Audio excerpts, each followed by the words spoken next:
What's the dumbest thing you've ever heard confidently come out of someone's mouth? Story 1. Heard a woman at the zoo say, "That's the biggest frog I've ever seen." It was a quarter-ton giant tortoise. Edit to add, native English speaker, Southern U.S. When her boyfriend paused, looked at her and said, "That's a tortoise," her response was, "Oh." It was a record-scratch moment for everyone around her. Story 2.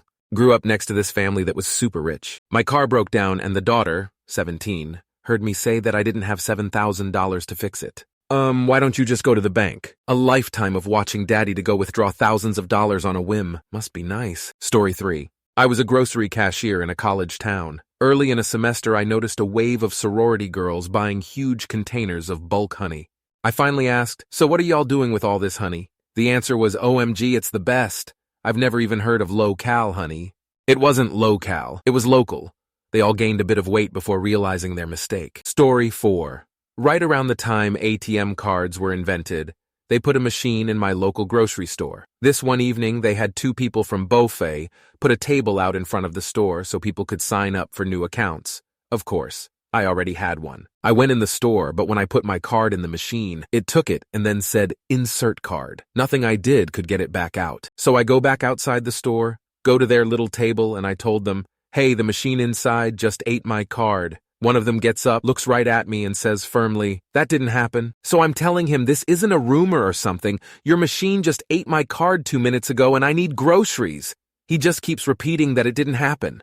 After 10 minutes, I convinced him to go inside, where he was unable to put his own card in. I said, "That's because it's already holding my card. There's no place for another one." So he looks at me and says, "This machine is broken. You will have to call customer service in the morning." I said, "So now you see that it ate my card, right?" He gives me that same blank stare and he says, "I'm not making this up. That didn't happen." Story 5. Japanese and Native American written languages are the same. The guy was a real trailblazer of this kind of confident nonsense, but that one really took the cake. It really made me wonder whether he was actually this dumb or just seeing what he could get people to believe. Our group knew he came out with ridiculous stuff all the time, though, so if it went unchallenged, it certainly wasn't because anyone believed it. Story 6. A guy I worked with genuinely believed he could take on a lion. He said he would get it in a chokehold. He also didn't believe in brushing your teeth. Thinks it's like a scam to damage them and make you need a dentist. And that's why dentists recommend brushing your teeth. Story 7. In our 20s, a group of us were chatting, and somehow the topic of ethnicity came up. Some of us said our ancestors were from Ireland or Germany or whatever. This one guy said that his were from Texas. We laughed, thought he was joking, and prodded, "We mean for real. Where did your ancestors come from?" He honestly didn't understand that his very white self, not Native American, with an English surname, came from people from Europe at one time. He obviously never made the connection back in school about the Pilgrims and later Western expansion and immigrants. Story 8. I was taking to someone in my master's program and the conversation turned to her telling me she was on paleo diet or caveman diet. While she was telling me how cavemen were healthier than we are today, I prodded her with, "Wasn't their life expectancy in like the 30s? Deadpanned, she replied, "That's because of all the predators like dinosaurs." Story 9. That the Italian word for bathroom is cannoli. High school BF really and truly believed that because a sign for cannolis was hung near the hallway leading to the bathroom in a pizza joint we went to regularly. Oh, he was a wealth of unyielding, hilarious ignorance. Story 10. Yeah, I should definitely record these songs for posterity. A 15-year-old wannabe songwriter whose parents spotted him $1,000 to record and press 100 copies of a CD. 93 of those CDs are still in my basement. It was me. I was a really confident 15-year-old songwriter. No, they are not good. They do not need to exist into posterity. Story 11. Went on a date with a guy who told me he wanted to paint the ceiling in part of his house like the Sixtine Chapel. Without any reaction, I asked him, "What about the 14th or 15th chapels?" He replied, "They're okay, I just like the Sixtine Chapel." I drank a bottle of wine, bought D batteries on the way home, and just got another cat. Story 12. I worked at Disney World, so I have quite a few. But currently I am a safari guide, and I had a guest argue with me that some antelope use their horns to hunt for meat to eat, which, if you don't know much about animals, is a fair guess, but he would not let it go. He was insistent that the addax specifically could and would hunt other prey. Story 13. I was in HS in the US. This was early 1990s. A teacher asked me where I was from, probably because of my accent. And when I told her, "I'm from Denmark, I'm Danish," she said in all serious confidence, "Ah, Denmark! That's on our east coast." I was too stunned to correct her. Story 14. So first of all, I say a lot of wild shit. Being with a partner I deeply trust gives me license to have literally no inner monologue. It is entirely external. Backstory. I love crows and ravens very much, and I always love seeing them. One day I walked out of my apartment building, and I was looking around toward the dumpster, and I saw the biggest, blackest, ugliest crow that I had ever seen in my life. I got very still. I actually froze in place because I wanted to make sure I didn't disturb this huge, weird, ugly crow. Because I wanted my husband to come out and see it to confirm the outlandish size and the ugliness of this crow. He came out and I whispered, "Babe, look over to the dumpster. Oh my God, look at that weird crow." My darling partner, ever so patient with me, looked over at the bird and looked back at me. There were a couple of seconds of silence before he said, "Babe, that is a vulture." I totally lost it and dissolved into laughter. I will never forget that moment as long as I live. That wasn't the first extremely silly thing I've ever said to him, but it is a standout. Story 15. When I worked in pubs, here in the UK most pubs, especially in more rural areas, largely survive on food trade, so they're more like restaurants with nice fireplaces and a homely feel. One of the chefs was your typical Mr. Big Balls bravado types. Lovely guy. Still mates with him, but would come out with utter shit, not far off Jay from the in-betweeners to seem like he has an edge on anyone. I was off ill once for a few days. Nasty flu, as I recall. And upon going back to work, it was the usual banter about being a lazy cunt. Me giving it back about they don't have to deal with customers, etc. Then he chipped in with, "You can't have been that ill. I had the same thing, and I felt fine." Literally, the sound of chef knives being dropped on the stainless steel worktops, followed by a moment of stunned silence. As for once, back of house and front of house, universally agreed that was the stupidest thing any human has ever said in the history of man. Story 16. When getting dropped off at the airport, you go through the arrival area. When getting picked up at the airport, you enter through the departure area. Her explanation is, "I'm arriving to the airport and departing the airport." She was 35 and had taken several flights in her time. Story 17 on St. Lucia, which is one of the most beautiful islands anywhere, and the ugly American honeymoon couple by the gorgeous pool were complaining about this hellhole of an island. They clearly did not understand about island life. Then the stupid guy is inspecting the extensive library at the pool and declared that all libraries need a Bible. I choked and threw up in my mouth a little.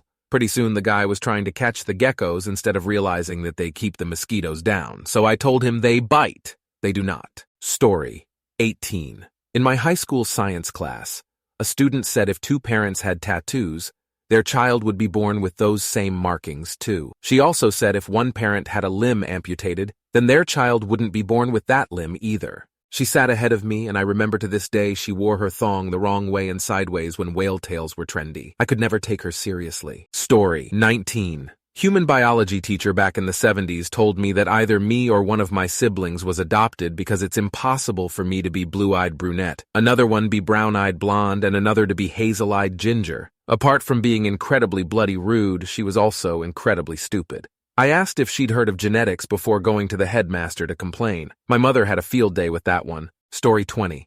Worked at Lincoln's tomb back in the late 80s.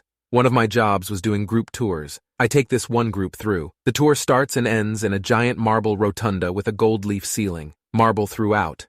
107 Fethi obelisk at the top. Giant bronze bust of Lincoln out front. Anyway, this one group, the whole tour, this clown is pretending to know it all and trying to beat me to the punch on pointing out everything before I could say it. We finish in the rotunda, and now it is time to play Stump the Tomb Guy. Happened all the time. Everyone thinks they are a scholar. So we get through about half a dozen questions. I'm pretty much over it at this point. And that is when this loudmouth pipes up and asks, "This is such an impressive structure. What was it used for before Lincoln died?"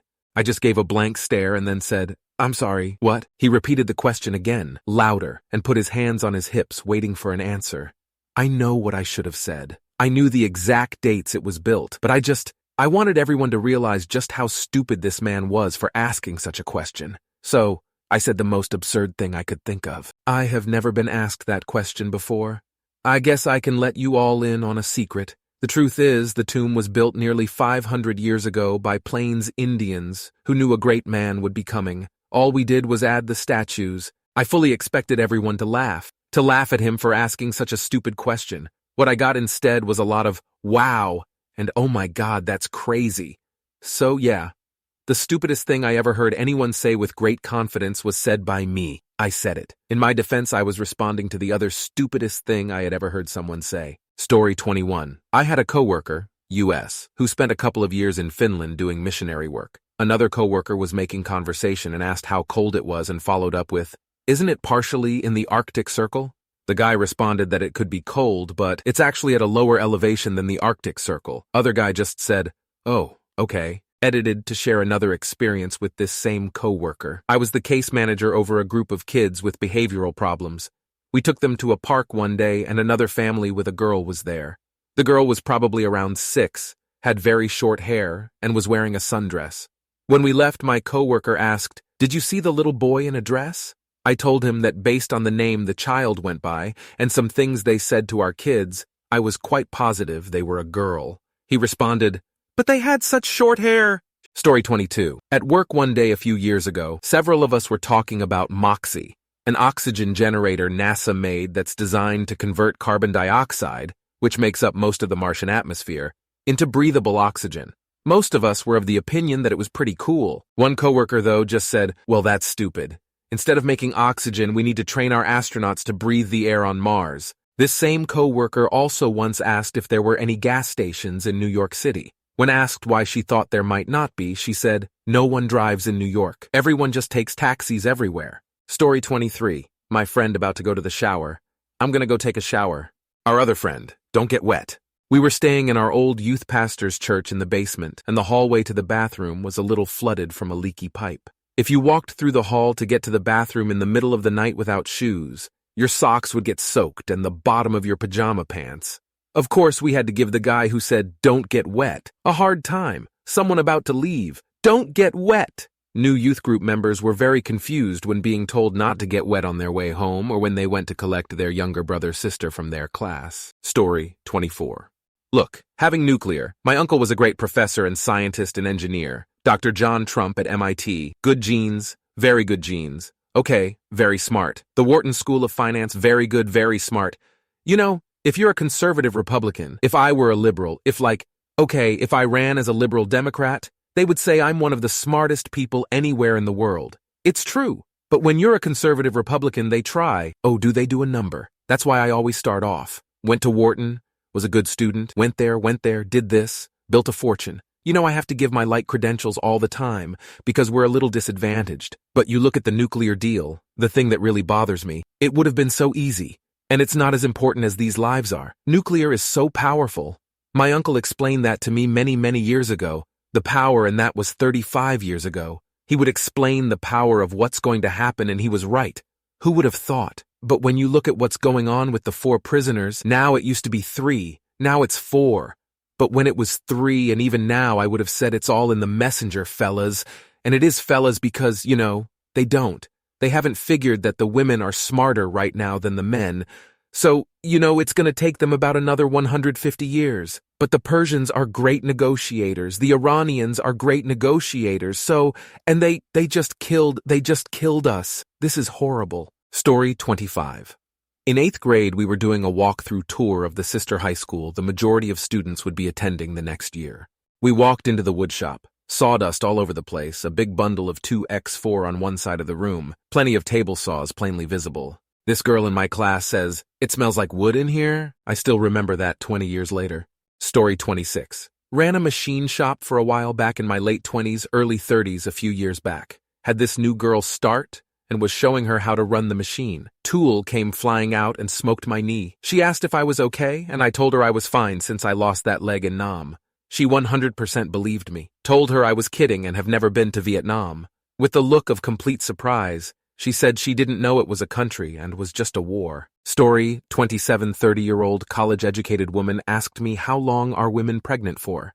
She didn't have an educated guess either. She was questioning why I was shocked that she doesn't even have a ballpark range.